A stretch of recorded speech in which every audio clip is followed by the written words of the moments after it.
Relative pronoun is used after a noun to make it clear which person or thing we are talking about.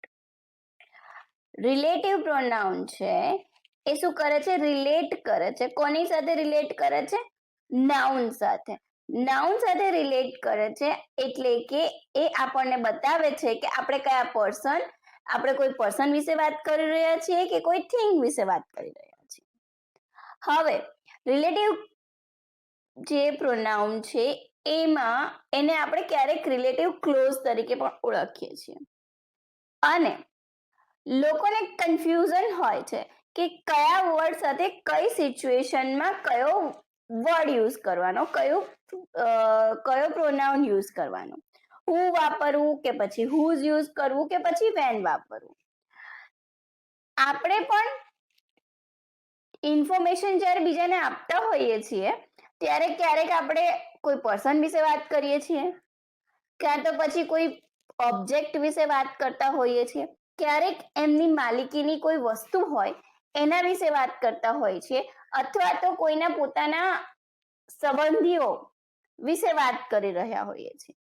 તો આ વિડીયોમાં હું તમને clear કરી આપીશ કે કયા રિલેટિવ પ્રોનાઉનનો આપણે ક્યારે યુઝ કરવાનો અને ક્યારે કયો પ્રોનાઉન પણ આપણે યુઝ કરી શકીએ છીએ. સૌથી પહેલા રિલેટિવ પ્રોનાઉનનો યુઝ ક્યારે અને કેમ કરવાનો એ જોઈ લઈએ. ક્યારે એનો યુઝ કરવો જોઈએ? રિલેટિવ પ્રોનાઉન હંમેશા નાઉનની પાછળ જ યુઝ કરી શકાય. ઓકે, અને કેમ કરવાનો એનો યુઝ? કેમ કરવાનો? કારણ કે to make which person things we are talking about means આપણે કયા પર્સન કે કયા થિંગ વિશે વાત કરી રહ્યા છીએ એ બતાવવા માટે આપણે રિલેટિવ પ્રોનાઉનનો યુઝ કરી શકીએ છીએ. અહીં સેન્ટેન્સ છે, the man who gives this charity. The man who gives this charity. આ માણસ કે જેણે ચેરિટી આપી છે. તો આપણે હું મૂક્યું તો ખબર પડી ને આપણને કે આપણે હું મેન વિશે વાત કરી રહ્યા છીએ. The book which I purchased. જે બુક કે આ બુક કે જે મેં ખરીદી છે. I purchased, પણ શું પરચેસ્ડ કર્યું? બુક. એટલે અહીં which જે છે એ શું થશે? Relative pronoun. સૌથી પહેલા લોકો માટે એટલે કે પીપલ માટે, પર્સન માટે આપણે કયા રિલેટિવ પ્રોનાઉન યુઝ કરી શકીએ? હુ, હુમ, હુઝ અને ધેટ. એ બધા જ આપણે વન બાય વન જોઈશું. સૌથી પહેલા જોઈએ હુ. હુ એટલે આમ તો હુ નો ગુજરાતી અર્થ થાય છે કોણ, પણ અહીં શું સમજવાનું છે? કે જે. શું આવશે અહીં? કે જે. એ હંમેશા કોને રિપ્લેસ કરતો હોય છે? સબ્જેક્ટને. હુ જે છે હંમેશા સબ્જેક્ટ પ્રોનાઉનને રિપ્લેસ કરતો હોય છે, એટલે કે આઈ, હી, શી, ઇટ ઓર ધે એની જગ્યાએ હંમેશા શું આવશે? સબ્જેક્ટ પ્રોનાઉનની જગ્યાએ આપણે હું મૂકી શકીએ છીએ. જો સબ્જેક્ટ, પ્રેડિકેટ અને ઓબ્જેક્ટ વિશે ખ્યાલ નહીં હોય તો ગ્રામરમાં તમને કશું જ ખ્યાલ નહીં આવે. તો આ ઇન્ફો કાર્ડમાં લિંક છે, તમે એ સબ્જેક્ટ, પ્રેડિકેટ વિશે જાણી લો. હવે સેન્ટેન્સીસ જોઈ લઈએ. The boy who's standing over there is my brother. છોકરો કે જે ઊભો છે ત્યાં એ કોણ છે? મારો ભાઈ છે. ધ્વનિ who has cleared the exam will guide you. ધ્વનિ કે જેણે એક્ઝામ ક્લિયર કરી લીધી છે એ તમને શું કરશે? ગાઈડ કરશે. Sital is the teacher who received the award. અહીં આપણે who નો ઉપયોગ શેના માટે કર્યો છે? સબ્જેક્ટ માટે. સબ્જેક્ટ શું છે?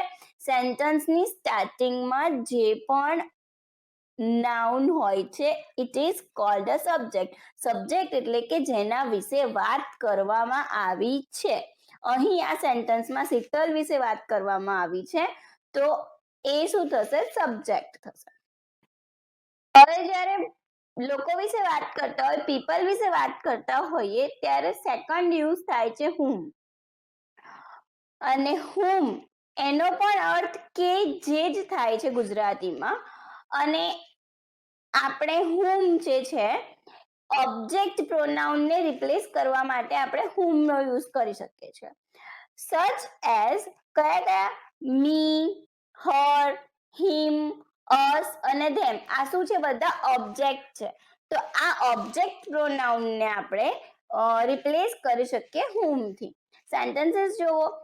They have found the lady whom they want to meet. એટલે કે એ લોકોને એ મહિલા મળી ગઈ કે જેને એમણે મળવું હતું. Okay. The boy whom you met yesterday is my class fellow. છોકરો કે જેને તમે કાલે મળ્યા હતા એ કોણ હતો? મારો ક્લાસમેટ છે. તો કે હા. The girl whom you select has drafted this letter. કે આ છોકરી કે જેને તમે સિલેક્ટ કરી છે, સિલેક્ટેડ છે, એને શું કર્યું છે? ડ્રાફ્ટ લેટર પોસ્ટ કર્યો છે, ડ્રાફ્ટ કર્યો છે. ઓકે. હવે whose નો ઉપયોગ જોઈ લઈએ. whose એટલે કે જે, જેનું. એનો શું અર્થ થાય છે? જેનું. તો એ હંમેશા પોઝિશન, માલિકીની કોઈ વસ્તુ બતાવવાની હોય કોઈની, તો એના માટે whose વપરાય છે. અને whose એ પીપલ સાથે, કન્ટ્રીના નેમ સાથે, એનિમલ સાથે અથવા તો કોઈ વસ્તુ સાથે, કોઈ વસ્તુની વાત કરતા હોય તો પણ આપણે whose વાપરી શકીએ છીએ. Okay. The lady whose house you bought is on the phone. કે લેડી, મહિલા કે જેનું ઘર તમે ખરીદ્યું છે એ ફોન પર વાત કરે છે. Okay. The table whose leg was broken. અહીં જુઓ, ટેબલ એ નોન લિવિંગ થિંગ્સ છે, પણ તો પણ આપણે એના માટે whose વાપર્યું. કેમ? કારણ કે અહીં આપણે કે જે વર્ડ યુઝ કરવાનો છે. The table કે જેનો લેગ તૂટી ગયો છે, was broken, has been sold. કે એ વેચાઈ ગયું છે. જેનો લેગ તૂટી ગયો છે એ પણ વેચાઈ ગયું છે. The bird whose wings was damaged. અહીં એનિમલ છે બર્ડ, તો પણ આપણે whose વાપર્યું. કેમ? કારણ કે અહીં આપણે શું કહેવાનું છે? બર્ડ કે જેની પાંખો ડેમેજ થઈ ગઈ છે એ હવે ઉડી નહીં શકે. Okay, the bird whose wings was damaged cannot fly. A person સાથે વપરાતા ફોર્થ નંબરનો આપણે રિલેટિવ પ્રોનાઉન જોઈ લઈએ. એ છે ધેટ. અને ધેટ માટે એક વસ્તુ તમે યાદ રાખજો, ધેટ આપણે કોઈ પણ વસ્તુ સાથે ક્યારેય પણ યુઝ કરી શકીએ છીએ. ઓકે. હુની જગ્યાએ પણ ધેટ યુઝ કરી શકીએ આપણે, કે પછી વિચની જગ્યાએ પણ આપણે ધેટ નો યુઝ કરી શકીએ છીએ. અને એ રિસ્ટ્રિક્ટિવ ક્લોઝ છે. એટલે કે રિસ્ટ્રિક્ટિવ ક્લોઝ એટલે કે એમાં નાઉન વિશે ડિટેલમાં આપણને ઇન્ફોર્મેશન આપેલી હોય તો એ રિસ્ટ્રિક્ટિવ ક્લોઝ કહેવામાં આવે છે. અને એ હંમેશા ધેટ છે એ કોઈ પર્સન સાથે, પ્લેસ સાથે, થિંગ સાથે આવે છે. અને ઓલ, એવરીથિંગ અને એનીથિંગની પાછળ પણ હંમેશા કયો રિલેટિવ પ્રોનાઉન લાગશે? ધેટ. અહીં સેન્ટેન્સીસ જુઓ. The girl that won the gold medal. છોકરી કે જે ગોલ્ડ મેડલ જીતી. અહીં આપણે ધેટની જગ્યાએ who નો પણ ઉપયોગ કરી શકીએ. The girl who won the gold medal. અહીં આપણે ધેટ પણ યુઝ કરી શકીએ અને who પણ યુઝ કરી શકીએ. Everything that he mentioned was true. અહીં તમે that જ યુઝ કરી શકશો. કેમ? કારણ કે everything છે. જ્યારે all હોય, everything હોય, anything હોય ત્યારે આપણે that pronoun યુઝ કરવાનો હોય છે. 1st May is the date that he was born. First May એ તારીખ છે કે જ્યારે એ બોર્ન થયો છે. ઓકે, આપણે જ્યારે કોઈ વસ્તુ કે કોઈ ઓબ્જેક્ટ વિશે વાત કરતા હોઈએ ત્યારે કયા રિલેટિવ પ્રોનાઉનનો આપણે યુઝ કરી શકીએ? આપણે which, that અને whose નો ઉપયોગ કરી શકીએ. અહીં હું તમને which વિશે વાત કરવાની છું કારણ કે that અને whose વિશે મેં તમને પહેલા જ ઇન્ફોર્મેશન આપી દીધી છે.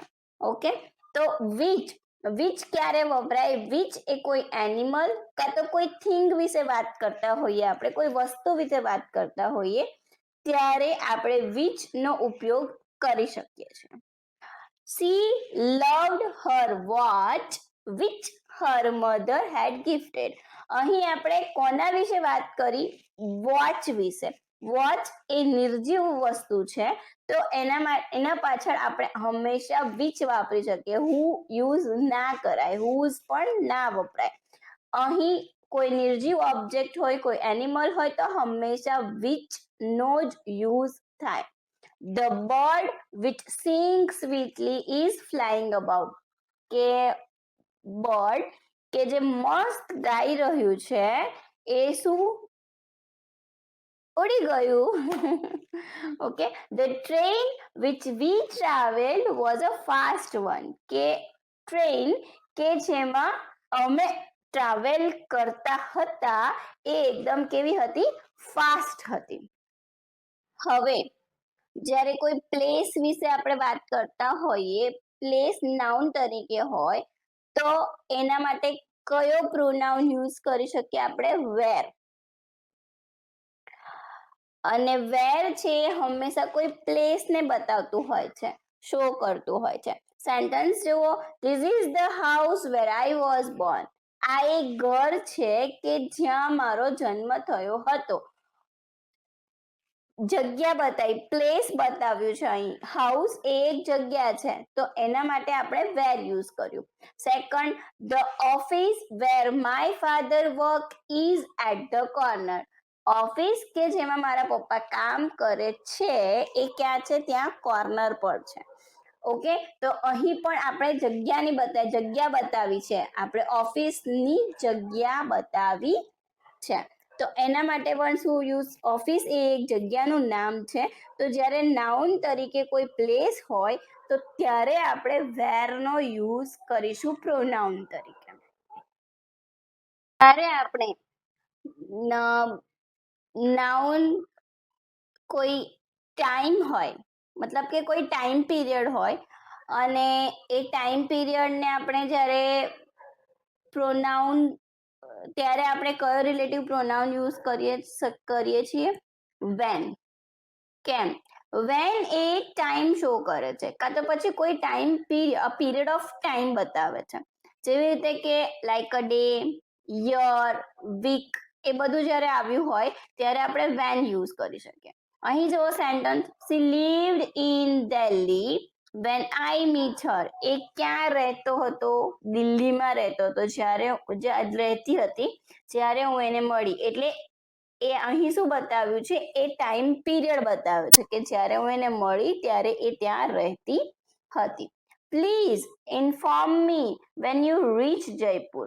કે મને ઇન્ફોર્મ કરજો જ્યારે તમે ત્યાં પહોંચી જાઓ. એટલે આપણે જ્યારે હું ત્યાં રહેતી હતી કે પછી હું તમને કહીશ જ્યારે હું તમારા ઘરે આવીશ તો એના માટે કયું યુઝ કરશું આપણે? વેન. ત્યારે આપણે રીઝન શો કરવાનું હોય ત્યારે વાય અને ધેટ નો યુઝ થાય છે. મોસ્ટ ઓફલી વાય નો જ યુઝ થતો હોય છે. તમે ધેટ પણ યુઝ કરી શકો છો પણ તમારે કોઈ સ્ટ્રોંગ રીઝન શો કરવું હોય તો વાય નો યુઝ કરશો તો બેટર રહેશે. Do you know the reason why market is close today? કે તમને એનું રીઝન ખબર છે માર્કેટ ક્લોઝ કેમ છે? અને એ વાત ધ્યાન રાખજો કે રીઝન છે ને અહીં રીઝન આપેલું જ હશે, વર્ડ રીઝન હશે અને પાછળ વાય આવશે. That is the reason why he was not able to come. અચ્છા, એ રીઝન છે એટલે એ આવી શક્યો નહીં, કે એ કારણ છે. જ્યારે કારણ બતાવવાનું હોય ત્યારે આપણે વાય નો યુઝ થાય છે. I don't know the answer, why you have insulted him, કે મને એનો આન્સર ખબર નથી પડતી કે તેને ઇન્સલ્ટ કેમ કરી. ઓકે, ચલો હવે ટાઈમ થઈ ગયો, તમારે ટેસ્ટ આપવાનો છે. શું કરશો એના માટે? વિડિયો પોઝ કરો, બધા જ જે તમે આ 10 સેન્ટેન્સ જોઈ રહ્યા છો એ બધા સેન્ટેન્સના આન્સર્સ તમે રિલેટિવ પ્રોનાઉનના આમાં તમારે રિલેટિવ પ્રોનાઉન મૂકવાનો છે. ફર્સ્ટ હું તમને સમજાવું છું કે કેવી રીતે કરવાનું. My cousin Rohan blank worked at NASA is a brilliant scientist. Okay, આ ફર્સ્ટ સેન્ટેન્સ છે. એવી રીતે તમારે બધા જ સેન્ટેન્સ રીડ કરવાના છે અને અહીં કયો પ્રોનાઉન આપણે યુઝ કરીશું એ તમે આન્સર લખો, વિડિયો પોઝ કરો અને પછી મને કમેન્ટ કરજો કે કેટલા આન્સર તમારા રાઈટ છે. ચલો હવે હું તમને, મને લાગે છે ત્યાં સુધી તમે વિડિયો પોઝ કરીને આન્સર લખી લીધા હશે, તો સ્ટાર્ટ કરીએ આપણે. ફર્સ્ટ છે my cousin Rohan blank worked at NASA is a brilliant scientist. કે મારો ભાઈ, મારો કઝિન રોહન કે જે નાસામાં, કે જે આવ્યું, તો આપણે શું યુઝ કરશું અહીં? who. શું આવશે? who. હું આપણે કેમ યુઝ કર્યું? કારણ કે તમને મેં પહેલા જ કીધું હતું કોઈ પર્સન હોય તો આપણે who યુઝ કરવાનું છે. The shop blank I go to is close to downtown. Okay, close to downtown, કે શોપ કે જે, અને શોપ એ નિર્જીવ વસ્તુ છે તો એના માટે શું આવશે? which આપણે યુઝ કરી શકીએ. which ની સાથે આપણે that પણ યુઝ કરી શકીશું. ઓકે, which યુઝ થાય કાં તો પછી that યુઝ થઈ શકે. થર્ડ છે our shop blank will probably be shut down. તમારે ફર્સ્ટ જ જોવાનું છે પ્રોનાઉન ની આગળ જ કે our shop આવ્યું. our shop એ નિર્જીવ વસ્તુ છે, નિર્જીવ વસ્તુ માટે શું કીધું તું મેં તમને? which. તો અહીં શું આવશે? which. ફોર્થ છે I met most of people blank are eager to take part in the competition. કે હું બહુ બધા લોકોને એવા મળી છું કે જે લોકો કેવા હોય છે? બહુ એક્સાઇટેડ હોય છે, ઈગર હોય છે કોમ્પિટિશનમાં પાર્ટ લેવા માટે. કે જે પર્સન છે, પીપલ છે, તો who આવશે. Do you know the reason? Reason આવ્યું, જોવો ફટાફટ. રીઝન છે તો શું આવશે? why. રીઝન ની પાછળ always why. Do you remember the town you were born? તને એ ટાઉન યાદ છે કે જ્યાં તું બોર્ન થયો હતો? કે જ્યાં એટલે પ્લેસ બતાવી. જ્યારે પ્લેસની વાત કરતા હતા આપણે ત્યારે મેં શું કીધું હતું? પ્લેસ આવે એટલે શું આવશે? where. The neighbor blank son is always running around. Neighbour કે જેનો છોકરો. ઓકે, અહીં રિલેશનની વાત કરી છે તો નેબર સાથે એના છોકરાનો રિલેશનની વાત કરી તો whose આવશે.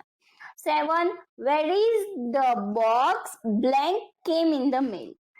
હવે બોક્સ છે, નિર્જીવ વસ્તુ છે, તમે that પણ યુઝ કરી શકો અને which પણ યુઝ કરી શકો. 1999 is the year. હવે યર છે, હવે ટાઈમ પીરિયડ આવે. જો ટાઈમ પીરિયડ હોય તો હંમેશા કયું આવશે? when યુઝ થશે. when the big earthquake happened. Do you know the man blank my father's helping. Do you know, તમે એ માણસને જાણો છો કે જેણે મારા ફાધરની હેલ્પ કરી હતી. ઓકે, ફાધર હેલ્પ કરી રહ્યા છે. My father is helping. Okay, તો શું આવશે અહીં? અહીં આપણે મોડર્ન ઇંગ્લિશ પ્રમાણે whom પણ યુઝ કરી શકશું અને who પણ યુઝ કરી શકીશું. અને હજુ પણ કોઈ કન્ફ્યુઝન હોય તમને કઈ ક્વેશ્ચન હોય તો તમે કમેન્ટ બોક્સમાં કમેન્ટ કરી શકો છો અને આમાંથી તમારા કેટલા આન્સર કરેક્ટ છે મને કમેન્ટ જરૂર કરજો.